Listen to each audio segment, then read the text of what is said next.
Welcome to Dating Log, the podcast that records the ups and downs of dating in your 30s. I'm your host, Wyndham Juno, and this is episode 9, Anxiously Attached. Alice came onto our call with lots of energy and excitement. Also with an apology and an explanation, #anxiously attached. But she was ready to share completely vulnerably with a total stranger. From the get-go, we had a super good flow. We touched on queerness, attachment styles, what do we actually want, and what if it's not what's expected of us. This conversation left me with energy for days, and I cannot wait for you to hear it. Enjoy! I'm a 30-something. Well, I just turned 31 actually. My birthday was a couple of days ago, and I'm based in Nairobi, Kenya. Yeah, I've worked a bit in some few other places, but home base is Nairobi, and that's where a lot of my dating life and stories have been. So I'm bisexual, pansexual.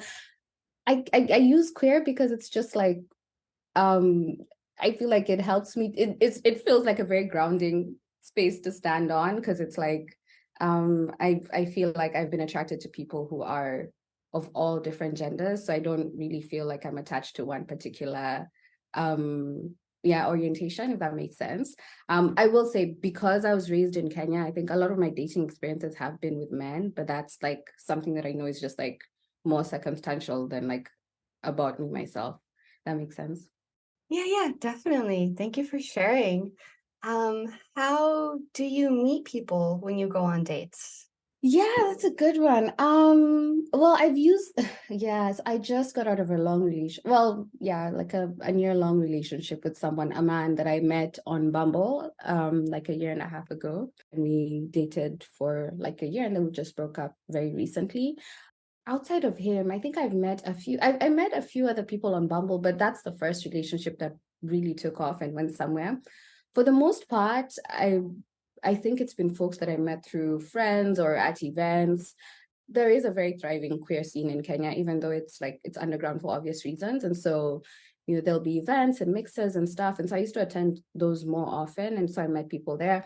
And then also like art events at galleries tend to be like a really like it's not I did meet someone there once, actually two different people at an art event, and ended up dating both of them separately. So yeah, it's kind of a mix of everything, but like more often than not it's in person, and it's a friend of someone else that and then I don't know how the online dating scene is in Nairobi. I have quite a few friends who've married, not in Nairobi though, like people in the States who married folks they met on the apps, but I feel like it's not as much. Well, I don't know in Kenya, maybe it's not. It's hard for me to tell how common it is in Kenya right now. Yeah, so for me it's usually a mix, but for the most part it's been folks I met in person. Is that how people are generally meeting other people in Nairobi? Because you say you don't really know, but what about your friends? What are they doing? How are they finding dates? It's funny because I studied in the US, and then I came back to Kenya after graduation. And so I have a pretty good mix of friends who are based like many of them abroad, but then a lot of them also based in Nairobi. I would say that for my friends who are based in the States, like last year I went for a wedding, and this year I'm going for 2 weddings where they met their person on an app. Right. So it's like as far actually like, and I think as far back as like 2018, I was going for weddings where people met online. When I think about the experience in Kenya, I think 2 things. It is happening, but perhaps one thing that kind of masks it is that you end up meeting the people you meet online tend to be folks who are in your circle anyway. Like Nairobi, the middle class community is not that big. It's quite incestuous, you might say. So you will end up meeting folks that you probably would have met anyway through like 1, 2, 3, 4 connections. So it's not that far removed. So even when I know of folks who've met online in Nairobi, it's tended to be they've met people who it turned out they knew, or like I knew or someone else knew. So it's often been like there's still like some sort of connection that would have brought them together anyway, I guess. Yeah. You mentioned that you were just out of a year-long relationship. How are you feeling about that? Yeah, so it's still, I feel the thing about breakups, especially when it's someone you really cared about, which I really cared about him, is that it's one of those things where I feel like first I was not okay like 24/7 and I was, a bit of a mess. And then now I feel like I'm okay most of the times. And then every so often someone will ask me how I'm doing and I'm like, oh, actually I am still kind of sad about it. It's so, I don't know, I feel a little emotionally unavailable. It's tough. I feel kind of stuck right now because it's been long enough that I don't know if we'll get back together. Like it doesn't feel like it's something that's on the table right now. But it hasn't been long enough that I can think about moving on with someone. And so in that way, I kind of feel like I'm stuck in limbo in this in between spot. I recently like went on a couple of I don't even know if you'd call them dates, like hangouts with someone who seems quite promising and maybe in a different point in my life would have been, but then I literally feel like I feel like a complete asshole, to be quite honest. And I'm probably not doing anything that's too assholey, but I just like I've been on the other side of this, and so I just feel like like I'm the worst. Yes, it's tough. It is. Can you tell me about these couple of dates, hangouts you went on?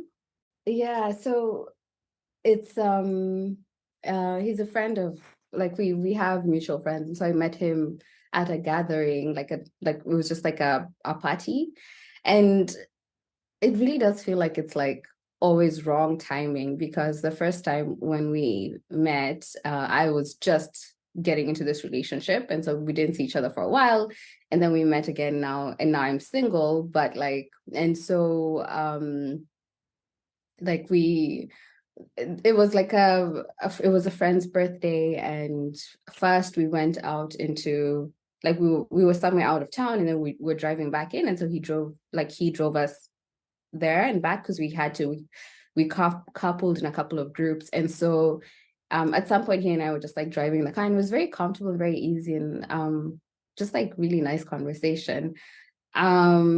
And then after that, we hang out again another time, and then I left. I traveled, so we haven't been able to see each other since. But we've been talking pretty frequently, or we had been at some point, and then I kind of like wasn't as like I was also like other things are happening.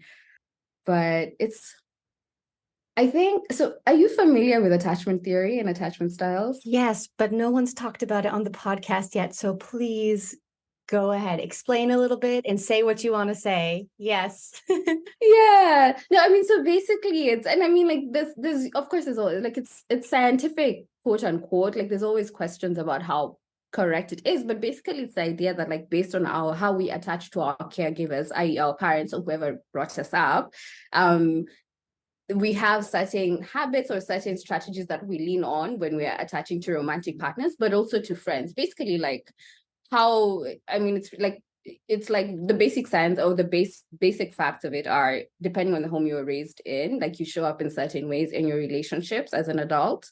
And there's like tests and stuff, and I can send this to you afterwards. But like I've done this test, like I do this test very regularly to kind of keep tabs on my attachment style. Which I just feel like, yeah. And the first time I did this test, I was anxiously attached, which I feel like I think if you're anxiously attached, you're probably the person who's doing this test, because anxiously attached people tend to like, well, people who have anxious attachment are probably the ones who are most invested in like figuring out what's going on with them, because what it means is that in relationships, anxiously attached people tend to take on more of the blame when things go wrong, and more of the burden for like initiating. So anxiously attached people tend to take on more of the effort on that side, and then avoidantly attached people would be on the other side, so they tend to retreat, and they're less like they're more self-sufficient, and when how they show up in relationships is very much reflective of that. I've really butchered it, like there are really good articles about this.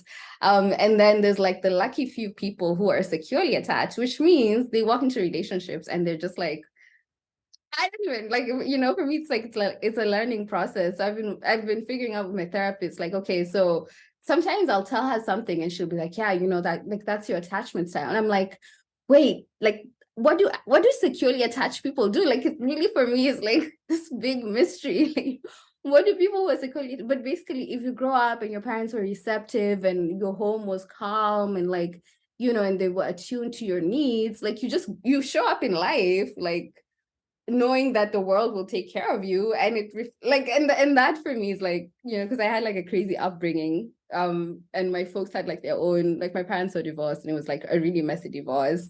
So I feel like for me, the idea that like the idea of like calm, it's just like not consciously I wouldn't say it, but then subconsciously I feel like I would gravitate towards like mess, or towards like things that were not calm and easy.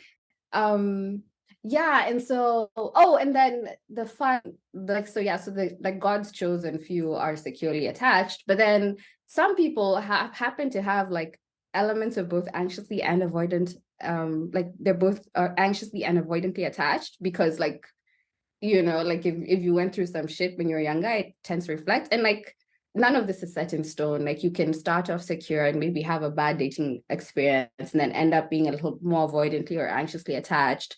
Or you can start off anxious and then kind of like work your way to something that's more secure.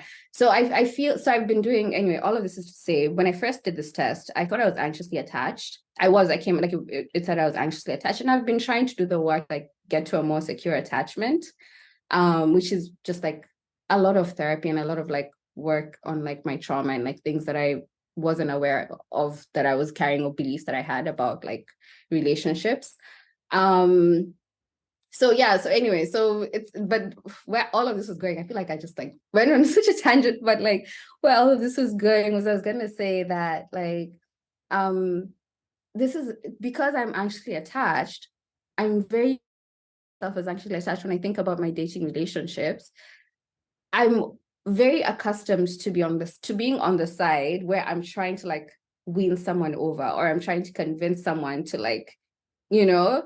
So now that I'm like just out of this relationship and I'm in this position where someone is trying to like build that connection, and I'm not as receptive or as like engaged as I normally would be, it's like a very odd experience for me. I feel like, oh, like this is what, like maybe like this is like what it is to be on the other side of that. It feels strange. It just feels like it's not what I'm used to, if that makes sense. So I'm used to being the person who's like, yeah.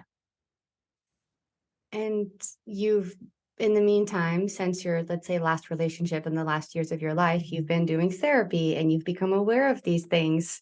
And now you've reached another level, I guess, of approaching dating and relationships. Is that right?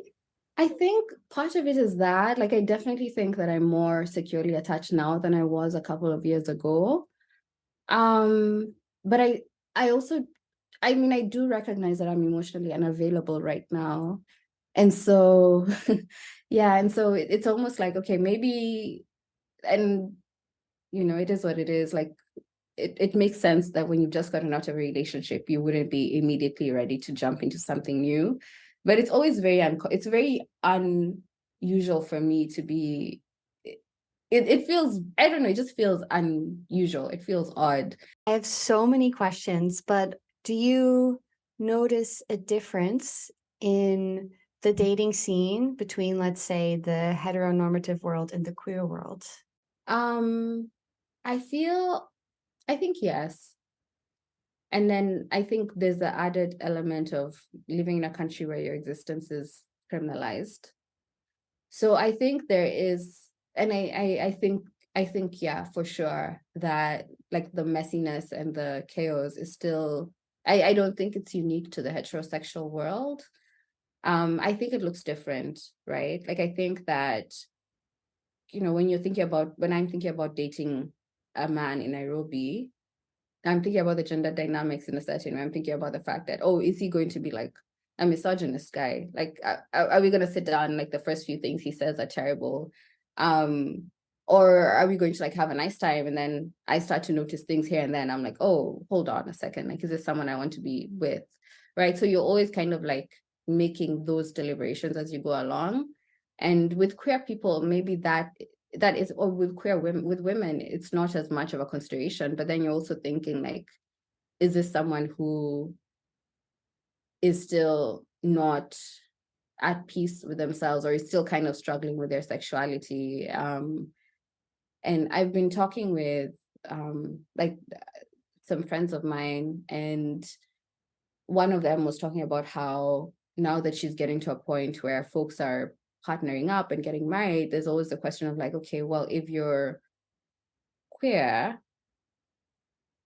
how are you going to navigate that, right? Like, do you get married and just invite your friends? Are you going to essentially hide a whole marriage from your family, right? So I think, maybe that's the thing that seems to kind of exist in in all of these spaces, the idea of secrets, right? So like, there's almost like,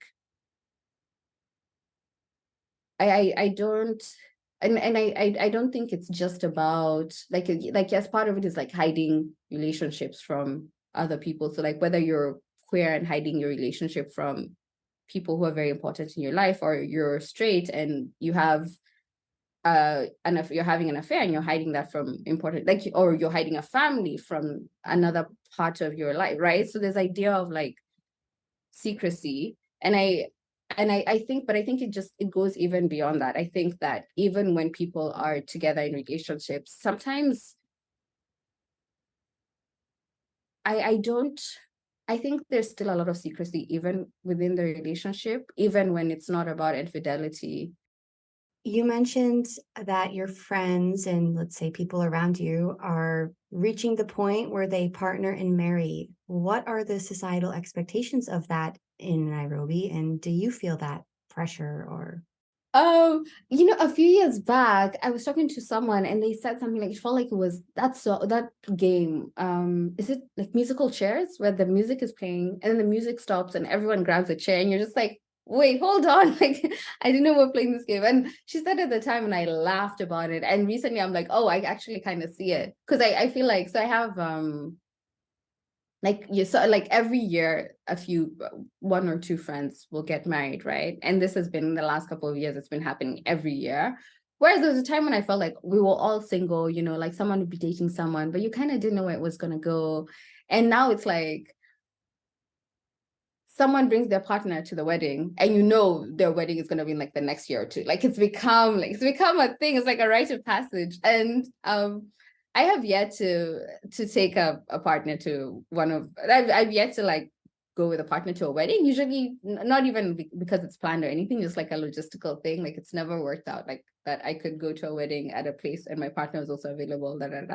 So I've never taken a partner to one of these weddings, but I definitely feel like if I was to invite someone, I'd have to think about it very seriously and have to be like, okay, like, is this someone that I see myself getting married to in a couple of years? Because I can't take you to this wedding and then keep getting asked about you for like, the foreseeable future. So I have to like be very, very like particular about it. And same with introducing folks to your parents. Like, I feel like when you were younger, you could get away with introducing someone and, there's no, like, it's like, okay, that's your friend. But now I feel like you have to be, I don't know. I just feel like nobody's putting pressure on me and my family or anything. But I just feel like before I introduce them to somebody, I have to be ready for the fact that they'll want, they'll be like, oh, is this something? Is this something? Like, are we going to keep, I think there's more of a sense that like, if you're introducing someone to your family right now or to your close friends right now, there's an expectation or an understanding that, oh, this could be something that lasts for a while. I don't, nobody in my family, like my mom, so my mom doesn't put any pressure on us guys. Like sometimes she'll say things like, oh, it would be nice to have grandkids, but then she's always like, but I'm not pressuring you. So it's kind of like, I think it's a nice to have, but I think for us, she's just like not as attached. She's more attached to the idea of us being happy and healthy than us being partnered up. I think it would be nice. I mean, it would be nice for us as well, but like, my younger sister is now dating someone pretty seriously and they moved in together. And I just feel like last ones really pushed the envelope of like, because my mom is super, super religious. So the fact that she's like accepted that my sister and has a living boyfriend and they're together and she visited them, I'm just like, wow, like really, like last one get a very different experience from the rest of us. Cause I feel like I would never have told like I would have moved in with my boyfriend secretly and just like never told my mom. But so yeah, but then so there's no pressure. My mom doesn't put any pressure on us, but I know folks who get that a bit in their parents, or usually actually it's not even your parents, it's probably like a nosy auntie or uncle somewhere who's like, what's the deal, what's happening. I think maybe like statistically, probably around this age is when like that pressure is higher for other people. Personally, I just don't. I feel like I'm very lucky. I'm very protected. Like it doesn't feel like I have to, on top of like dating in chaos, I also have to deal with like people being like, you need to find someone. Um, yeah, but I'll say internally, and I've never been the kind of person who was like I wasn't the kid who would be like planning out my life and being like, I want to get married. Like it's never been a thing. Getting married has never been like at the top of my mind. And it's still not like I don't think my life is less meaningful if I don't get married. But I'll say it's sometimes tough when everyone around you, or when it feels like everyone around you is partnered up, or when you're sitting at a gathering and like everyone's with their person and you're kind of on your own. And it's like everyone's being kind and generous and open, but it's still, I went for like not long after I had ended my relationship, I went to the coast of Kenya with some friends, and I was the only person there who was not in a relationship. So everyone was there with their partner except for me and this other guy whose partner was in Germany. So and that's like there was a point where we're all walking on the beach and I was just like, oh, just like I'm so happy for everyone, but also like, oh, I cannot do this, because everyone was holding hands and looking to the sunset, and like you could just tell like everyone was having their moment, and then I was having my own moment on my own, but it was a very different experience from what the rest were having. How was that moment for you? What was going through your head just seeing everyone partnered up around you? Yeah. Well, it was a whole weekend of this. So there were lots of like it was a whole weekend of like everyone sits next to their partner, and then they, like, and it's the coast, it's beautiful. It's like it's such a nice destination to go with someone you love. I'm like, so yeah, so I'm happy. I was happy for everyone, right? And this was just after I had gotten out of my relationship. But I think I was not I wasn't ready for it, and I wasn't ready for that. That's the first time I've actually been in a space where everyone else was in a serious long-term relationship. So I think I also just wasn't prepared for it. And so I feel like a lot of it is like I hadn't prepared myself for the possibility that at some point in my life I will be sitting in spaces and everyone else will be coupled up, or most people will be coupled up, and I will not. And even though even though I wouldn't think about marriage or like that wasn't at the top of my things that I need to achieve or attain, it never occurred to me that meant that, as a matter of fact, or like that would lead to me being in the spaces as a single person surrounded by all these romantic couplings. So I think a part of it is almost like I'm almost like, like this this is what it's going to be now. I'm so kind of surprised. It's a little unexpected. It's a little like, okay, like this is an adjustment, getting used to like a different kind of, I don't know, it feels very different and unexpected. Um it was hard at the time because I was newly single. It was really, really hard. And um it was nice to be away from home at the time because I really needed to get away from, like, I needed that.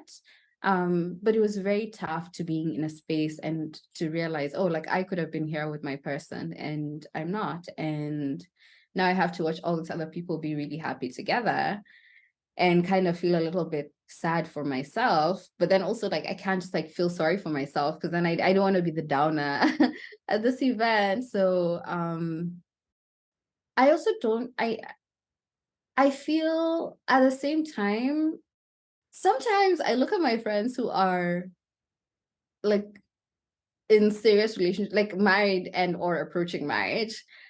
And when you've been friends with someone for a long time, you've seen them be messy. You've seen their best sides, but you've also seen their worst sides.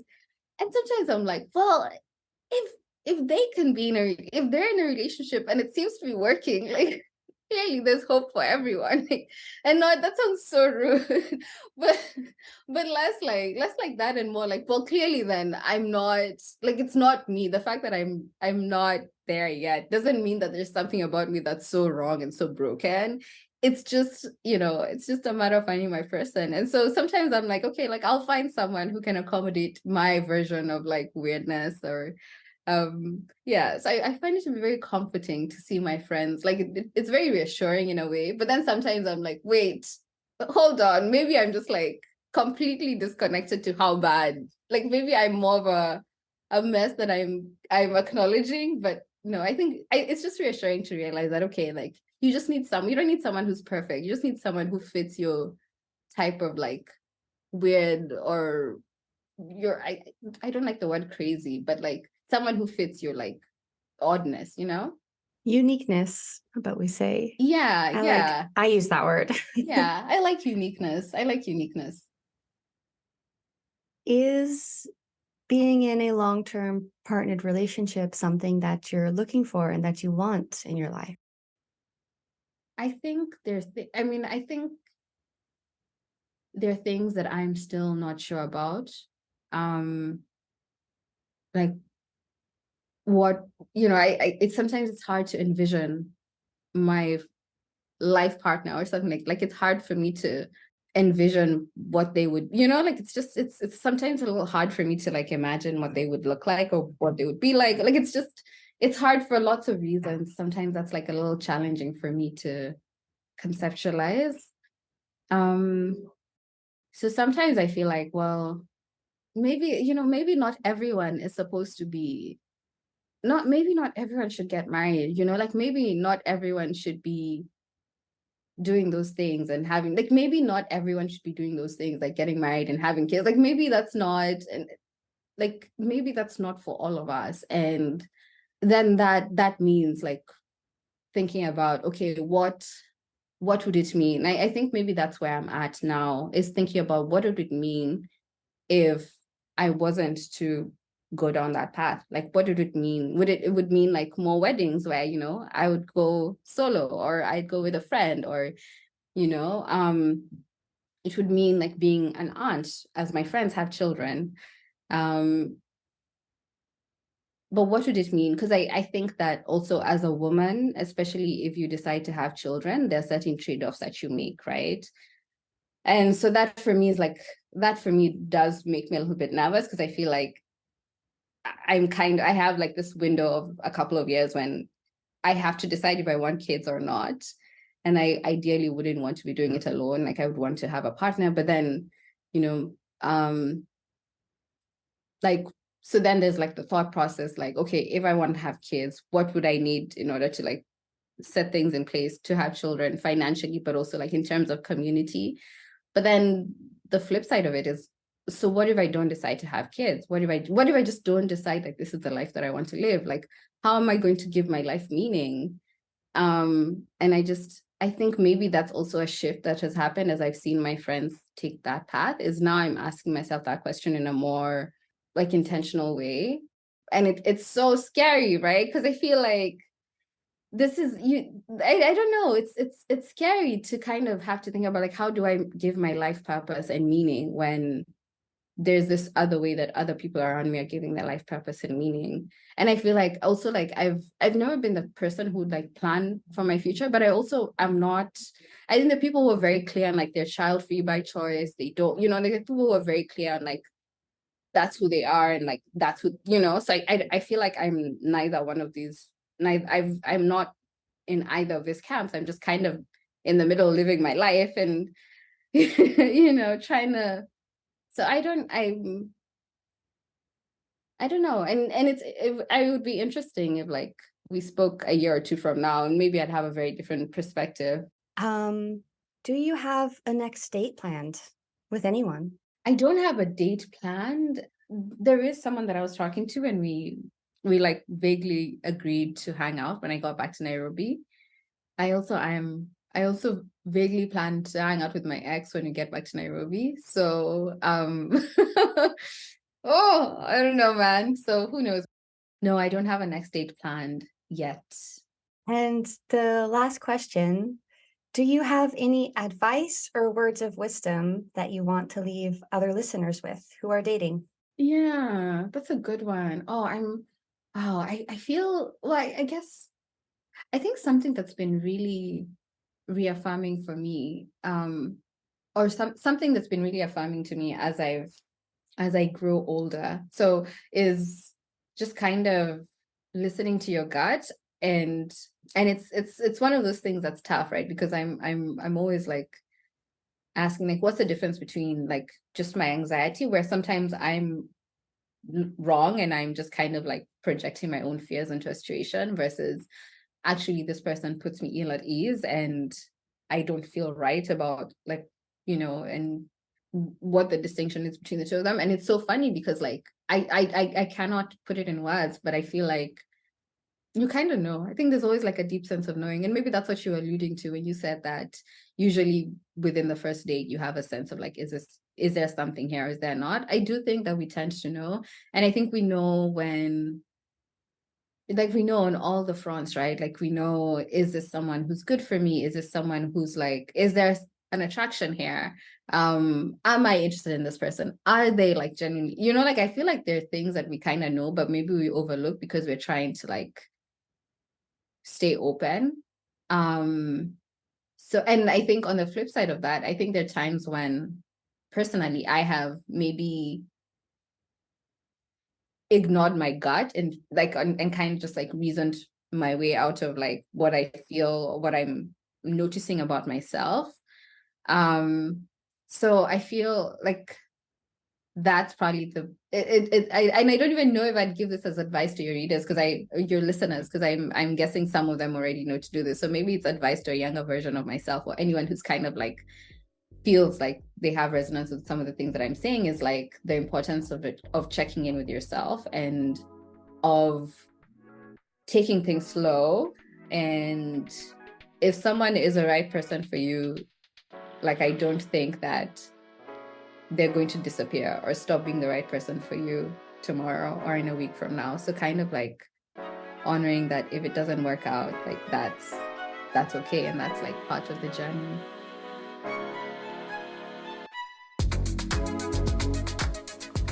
Dating Log is recorded and hosted by me, Wyndham Juno. It is produced by Harry Dark. Our artwork is in collaboration with Esme Hemming Studio. You can follow us on Instagram at Dating Log Podcast. Our website is datinglogpodcast.com. Check it out, we've just updated it. If you'd like to send us a message, you can slide into our Instagram DMs or send us an email at datinglogpodcast@gmail.com.